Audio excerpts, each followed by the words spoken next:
ಯಾರು ಅವರವರ ಯೋಗ್ಯತೆಗೆ ಅನುಗುಣವಾಗಿ ಜ್ಞಾನವನ್ನು ಸಂಪಾದನೆ ಮಾಡಿರ್ತಾರೆ, ಶ್ರವಣ ಮನನ ನಿಧಿಧ್ಯಾಸನ ಪೂರ್ವಕವಾಗಿ ಅವರಿಗೆ ಮಾತ್ರ ದೇವರನ್ನು ನೋಡುವ ಯೋಗ, ಆ ಸಂದರ್ಭ ಕೂಡಿ ಬರುತ್ತೆ. ಜಗದ್ಗುರು ಮಧ್ವಾಚಾರ್ಯರು ತಮ್ಮ ಗ್ರಂಥಗಳಲ್ಲಿ ಈ ಒಂದು ಅಧ್ಯಾಯದ ವಿಷಯ ಪ್ರತಿಪಾದನೆ ಮಾಡ್ತಾ ಕೃಷ್ಣ 55 ಶ್ಲೋಕಗಳಲ್ಲಿ 11ನೆಯ ವಿಶ್ವರೂಪ ದರ್ಶನ ಯೋಗದಲ್ಲಿ ಯಾವ ವಿಷಯವನ್ನು ಹೇಳ್ತಾ ಇದ್ದಾನೆ ಅನ್ನೋದನ್ನು ತಿಳಿಸ್ತಾ, ಯಥಾ ಶ್ರುತೆ ಧ್ಯಾನಂ ಶಕ್ಯಂ ತಥಾ ಸ್ವರೂಪ ಸ್ಥಿತಿ, ಈ ಅಧ್ಯಾಯದಲ್ಲಿ ಈ ವಿಷಯವನ್ನು ಕೃಷ್ಣ ನಿರೂಪಣೆ ಮಾಡ್ತಾ ಇದ್ದಾನೆ. ನೀವು ದೇವರನ್ನು ಹೇಗೆ ಶ್ರವಣ ಮಾಡಿದ್ದೀರಿ, ಆ ರೀತಿಯಲ್ಲಿ ಆ ಭಗವಂತನನ್ನು ನೋಡಲಿಕ್ಕೆ ಸಾಧ್ಯ. ದೇವರ ನೋಡುವಿಕೆಗೆ ಕಾರಣವಾದದ್ದು ಯಥಾರ್ಥವಾದ ಜ್ಞಾನ. ಅಂಥ ಜ್ಞಾನ ಪಡೆದಾಗ ಮಾತ್ರ ಆ ಭಗವಂತನ ವಿಭೂತಿ ರೂಪಗಳು ಎಲ್ಲೆಲ್ಲಿ ಇದೆ ಅಂತ ನೋಡಬೇಕು ಅನ್ನುವ ಭಾವ ನಿಮಗೆ ತೀವ್ರ ಆಗತ್ತೆ. ಆ ಉಪಾಸನೆ ಗಟ್ಟಿ ಆಗಬೇಕು. ಶ್ರವಣಾದಿಗಳು ಚೆನ್ನಾಗಿ ಗಟ್ಟಿಯಾದಾಗ ಮಾತ್ರ, ದೇವರ ಹುಡುಕಾಟ ಚೆನ್ನಾಗಿ ಆದಾಗ ಮಾತ್ರ, ಶಾಸ್ತ್ರ ಪ್ರಪಂಚದಲ್ಲಿರುವ ಆ ಬ್ರಹ್ಮನನ್ನು ಚೆನ್ನಾಗಿ ಜಿಜ್ಞಾಸ ಮಾಡಿದಾಗ ಮಾತ್ರ ಆ ದೇವರನ್ನು ನೋಡಬೇಕು ಅನ್ನೋ ಬುದ್ಧಿ ಬರುತ್ತೆ ಅಂತ ತೋರಿಸ್ತಾ ಇದ್ದಾರೆ. ಸ್ವಯಂ ಭಗವಂತನ ಮುಖದಿಂದ ಅವನ ವಿಭೂತಿ ಕೇಳಿದ ಅರ್ಜುನ ಅವನನ್ನು ಮತ್ತೆ ಪ್ರಾರ್ಥನೆ ಮಾಡಿಕೊಳ್ತಾ ಇದ್ದಾನೆ. ಇದುವರೆಗೆ ನೀನೇನು ನಿನ್ನ ವಿಭೂತಿಗಳ ಬಗ್ಗೆ ಹೇಳಿದ್ದೀಯಾ, ಇದು ನನ್ನ ಮೇಲೆ ನೀ ಮಾಡಿದ ಪರಮಾನುಗ್ರಹ ಅಂತ. ವೇದವ್ಯಾಸ ರೂಪದಿಂದ ಸಜ್ಜನರ ಮೇಲಿನ ಕಾರುಣ್ಯದಿಂದ ಭಗವಂತ ಈ ಶಾಸ್ತ್ರ ಪ್ರಪಂಚವನ್ನು ನಮಗೆ ಕೊಟ್ಟಿದ್ದಾನೆ. ಭಗವಂತನನ್ನು ತಿಳಿ ಹೇಳುವಂತಹ ವೇದಗಳು ಅನಾದಿಯಿಂದಿದ್ದರೂ ಕೂಡ ಆ ವೇದಗಳಲ್ಲಿರುವಂತಹ ಭಗವಂತನ ಗುಣರೂಪ ಕ್ರಿಯಾದಿಗಳನ್ನು ಅರ್ಥ ಮಾಡಿಕೊಳ್ಳುವ ಯೋಗ್ಯತೆ ನಮಗಿರಲಿಲ್ಲ. ಬ್ರಹ್ಮಾದಿ ದೇವತೆಗಳು ಭಗವಂತನಲ್ಲಿ ಶರಣು ಹೊಂದಿದಾಗ ಅಂತಹ ಉತ್ತಮಾಧಿಕಾರಿಗಳು ಸಜ್ಜನರ ಮೇಲಿನ ಕಾರುಣ್ಯದಿಂದ ಭಗವಂತ ಸತ್ಯವತಿ ಪರಾಶರರನ್ನು ನೆಪ ಮಾಡಿಕೊಂಡು ವ್ಯಾಸತ್ವೇನ ಅವತಾರ ಮಾಡಿ ಅನಂತವಾದ ವೇದಗಳನ್ನು ವಿಭಾಗ ಮಾಡಿ ವೇದ ನಿರ್ಣಾಯಕವಾದ ಸೂತ್ರಗಳನ್ನು ಕೊಟ್ಟು ವೇದ ಮತ್ತು ವೇದಾಂತದ ತಿರುಳಿನಂತಿರುವಂತಹ ಇತಿಹಾಸ ಪುರಾಣ ಗ್ರಂಥಗಳನ್ನು ಜಗತ್ತಿಗೆ ಕೊಟ್ಟು ದೊಡ್ಡ ಉಪಕಾರವನ್ನು ವ್ಯಾಸರು ಮಾಡಿದರೆ. ವ್ಯಾಸರು ಅಂದರೆ ವಾಸಿಷ್ಠ ಕೃಷ್ಣರು ಮಾಡಿದರೆ. ಯದುವಂಶದಲ್ಲಿ ಅವತರಿಸಿ ಬಂದ ಕೃಷ್ಣ, ನೀನು ಮದನುಗ್ರಹಾಯ ಪರಮಂ ಗುಖ್ಯಂ ಆಧ್ಯಾತ್ಮ ಸಂಹಿತಂ, ರಾಜಗುಖ್ಯ, ಇದು ರಾಜವಿದ್ಯ. ಇಂತಹ ಅತ್ಯಂತ ಗುಖ್ಯತರವಾದಂತಹ ಆಧ್ಯಾತ್ಮ ವಿದ್ಯೆಯು ಎಲ್ಲ ಪದಾರ್ಥಗಳನ್ನು ಅಧಿಷ್ಠಾನ ಮಾಡಿಕೊಂಡು ಭಗವಂತ ಹೇಗಿದ್ದಾನೆ, ಎಲ್ಲದರ ಒಳಗೆ ತಾನಿಪ್ಪ. ಅಂತಹ ಆ ಭಗವಂತನ ಇರುವಿನ ಅರಿವು ನೀನು ಅನುಗ್ರಹ ಮಾಡುವ ಬುದ್ಧಿಯಿಂದ ನೀನು ನನಗೆ ಕೊಟ್ಟಿದ್ದೀಯ. ಮೋಹೋಯಂ ವಿಗತೋ ಮಮ ಅಯಂ ಮೋಹ, ಇದುವರೆಗೆ ನನಗೇನು ಮೋಹ ಇತ್ತು, ಭ್ರಮ ಇತ್ತು, ತಪ್ಪು ತಿಳುವಳಿಕೆ ಇತ್ತು, ಈ ಸಂಬಂಧಿಕರನ್ನೆಲ್ಲ ಕೊಂದು ಪಾಪಕ್ಕೆ ನಾನು ಗುರಿಯಾಗುತ್ತೇನೆ ಅನ್ನುವಂಥದ್ದು, ಕರ್ಮ ಮಾಡುವಲ್ಲಿ ನನಗೆ ಸ್ವಾತಂತ್ರ್ಯ ಇದೆ ಅನ್ನುವಂತಹ ಭ್ರಮೆ, ಫಲದ ಕಾಮನೆ, ಇದೆಲ್ಲ ನಮ್ಮ ಮೋಹ. ಇದೆಲ್ಲ ತ್ವಯೋಕ್ತಂ ವಚಸಃ, ನೀನು ಹೇಳಿದೆಯಲ್ಲ ಇದುವರೆಗೆ ವಿಭೂತಿ, ನಿನ್ನ ಇರುವಿಕೆ, ಅದನ್ನು ಕೇಳಿ ನಾನೇನು, ನನ್ನ ಯೋಗ್ಯತೆ ಏನು, ನೀನೇನು, ನಿನ್ನ ಯೋಗ್ಯತೆ ಏನು, ಇದರ ಅರಿವು ನನಗೆ ಪರಿಚಯ ಆಯಿತು. ನಾನೇ ಕಾರಣ, ಇದರಲ್ಲಿ ಬರುವ ಪಾಪ ಪುಣ್ಯಗಳನ್ನು ನಾನೇ ಅನುಭವಿಸಬೇಕು. ಈ ಮೋಹ, ಈ ಭ್ರಮ ನನಗೆ ಹೋಯಿತು. ಜಗತ್ತಿನ ಜೀವಜಾತದ ಭೂತಾನಾಂ ಪ್ರಾಣಿ ಪ್ರಪಂಚದ ಭವಾಯ, ಆ ಹುಟ್ಟು, ಅವುಗಳ ಸಾವು, ಎಲ್ಲ ಜೀವಜಾತದ ಹುಟ್ಟಿಗೆ, ಇರುವಿಕೆಗೆ, ಅಳಿವಿಗೆ, ಉಳಿವಿಗೆ, ಹುಟ್ಟುವಿಕೆಗೆ ಎಲ್ಲದಕ್ಕೆ ನೀನು ಕಾರಣ ಅಂತ ನನಗೆ ಗೊತ್ತಾಯಿತು. ನಾನು ಇವರನ್ನು ಕೊಂದು ಬಿಡ್ತೇನೆ, ನನ್ನಿಂದಾಗಿ ಇವರ ಅಳಿವು ಆಗ್ತಾ ಇದೆ ಎನ್ನುವ ಈ ಭ್ರಮ, ಈ ಮೋಹ ನಿನ್ನ ಮಾತುಗಳಿಂದ ನನಗೆ ಹೋಗಿದೆ. ತ್ವತ್ತ ಕಮಲಪತ್ರಾಕ್ಷ ಮಹಾತ್ಮಪಿ ಚ ಅವ್ಯಯಂ. ಹೇ ಭಗವಂತ, ನಿನ್ನ ಮಹಿಮೆ ಇದೆಯಲ್ಲ, ಇದು ಅವ್ಯಯ.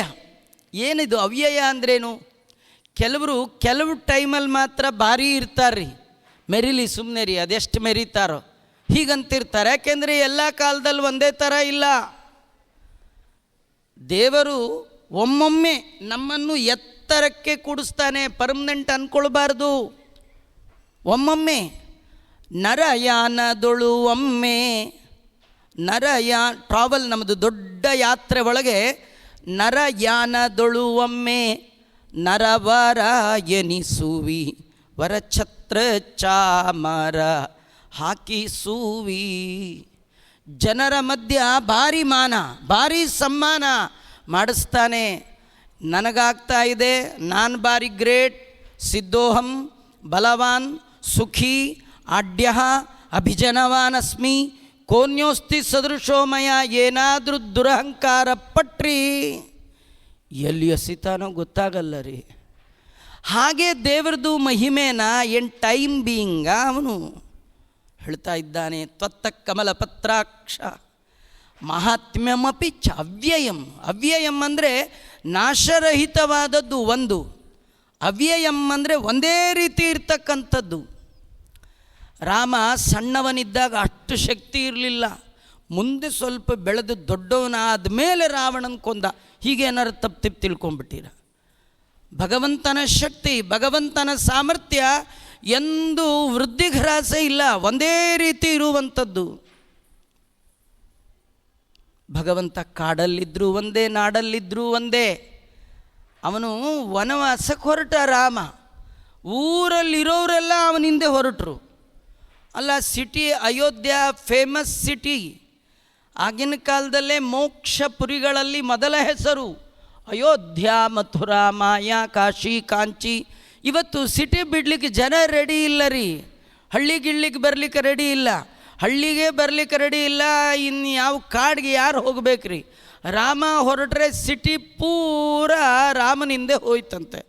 ಯಾರೋ ಕೇಳಿದ್ರಂತೆ ದಾರಿಲಿ ಹೋಗೋರಿಗೆ, ಅಲ್ಲ ಸಿಟಿಲಿ ಮನೆ ಮಠ ಎಲ್ಲ ಬಂದು ಬಳಗ ಬೇಕಾಷ್ಟು ಬಿಸ್ನೆಸ್ ಇದೆ, ಬಿಟ್ಟು ಹೋಗ್ತಾ ಇದ್ದೀರಿ ಹೇಗೆ? ಅದಕ್ಕೆ ಅವ್ರು ಅಂದ್ರಂತೆ, ರಾಮ ಎಲ್ಲಿದ್ದಾನ ಅದು ಸಿಟಿ, ರಾಮ ಇರುವ ಕಾಡೇ ನಮಗೆ ನಾಡು, ರಾಮ ಇರದ ನಾಡು ಅದು ಕಾಡು ಅಂತ ರಾಮನ ಹಿಂದೆ ಹೋದ್ರಂತೆ. ಅದರಿಂದ ತ್ವತ್ತ ಕಮಲ ಪತ್ರಾಕ್ಷ ಮಹಾತ್ಮ್ಯಮಪಿ ಚಾವ್ಯಯಂ. ನಿನ್ನ ಮಹಿಮೆ ಅಂತಿಂಥದ್ದಲ್ಲ.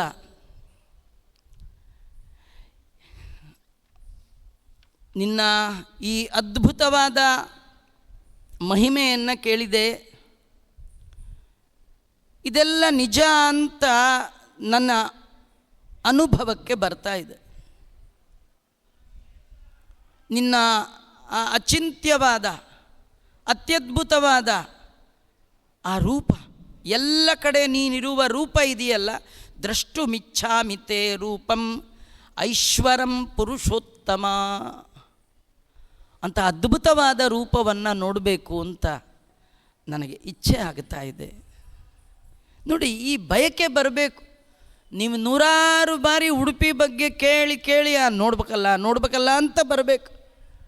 ನಮಗೇನು ಸಾಮೀಪ್ಯ ದೋಷ, ಇಲ್ಲೇ ಇರ್ತೀವಿ ಅಷ್ಟಿಲ್ಲ. ವಿಜಯದಾಸರಂಥ ಮಹಾನುಭಾವರು ಒಂದೊಂದು ಪದ್ಯಗಳಲ್ಲಿ ಉಡುಪಿಯ ಮಹಿಮೆಯನ್ನು ವರ್ಣನೆ ಮಾಡ್ತಾರೆ. ಮಧ್ವ ಸರೋವರ ಸ್ನಾನ, ಮುದ್ದು ಕೃಷ್ಣನ ದರ್ಶನ, ಸಿದ್ಧ ವಿಜಯ ವಿಠಲನ್ನ ಅಂತ ವರ್ಣನೆ ಮಾಡ್ತಾರೆ.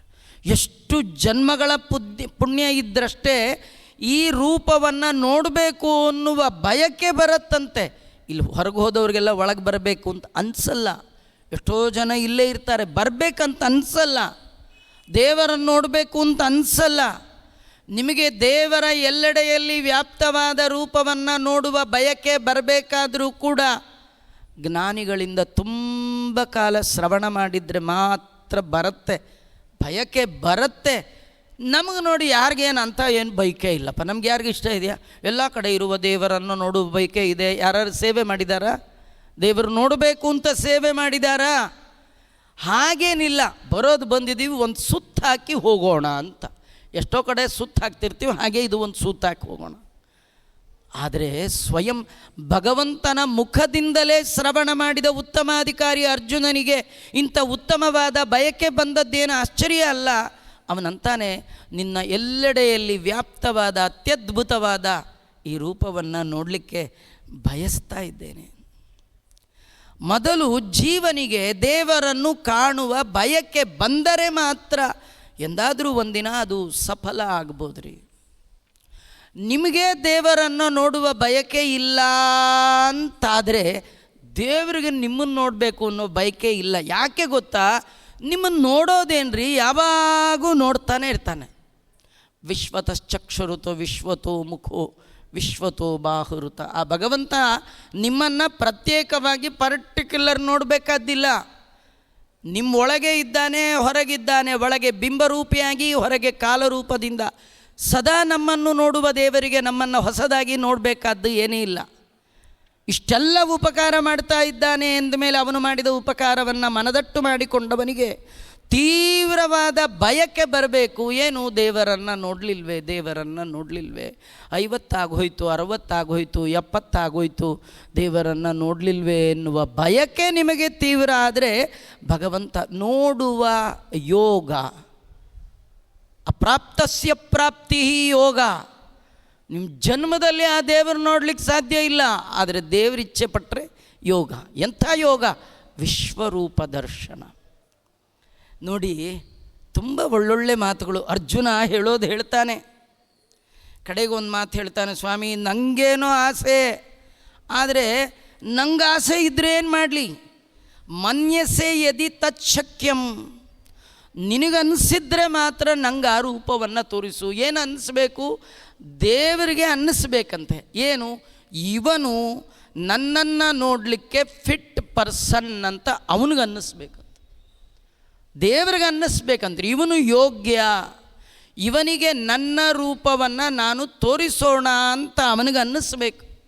ಅಲ್ಲ, ಅರ್ಜುನನಂತಹ ಉತ್ತಮಾಧಿಕಾರಿಯೇ ದೇವರನ್ನು ನೋಡಬೇಕು ಅಂತ ಬಯಕೆ ಬಂದಾಗ ಈ ರೀತಿ ಆಗೋದಾದರೆ ನಮ್ಮಂಥವರು ಸಿಕ್ಕಿದ ಕಡೆ ತಿನ್ನೋರು, ಸಿಕ್ಕದಾಗ ಅನ್ನೋರು, ನಮ್ಮ ಜೀವನದಲ್ಲಿ ಒಂದು ನಿಯಮ ಅನ್ನೋದೇ ಇಲ್ಲ, ಪಾಠ ಇಲ್ಲ, ಪ್ರವಚನ ಇಲ್ಲ, ಯುಕ್ತ ಆಹಾರ ಇಲ್ಲ, ಯುಕ್ತ ವಿಹಾರ ಇಲ್ಲ, ಕ್ರಮಬದ್ಧವಾದ ಜೀವನ ಇಲ್ಲ. ಜೀವನದ ಉದ್ದಕ್ಕೂ ಭಗವಂತನನ್ನು ಕಾಣುವ ಬಯಕೆ ಇಲ್ಲದ ನಮಗೆ ದೇವರನ್ನು ನೋಡುವ ಬಯಕೆಯೇ ಬರೋಲ್ಲ.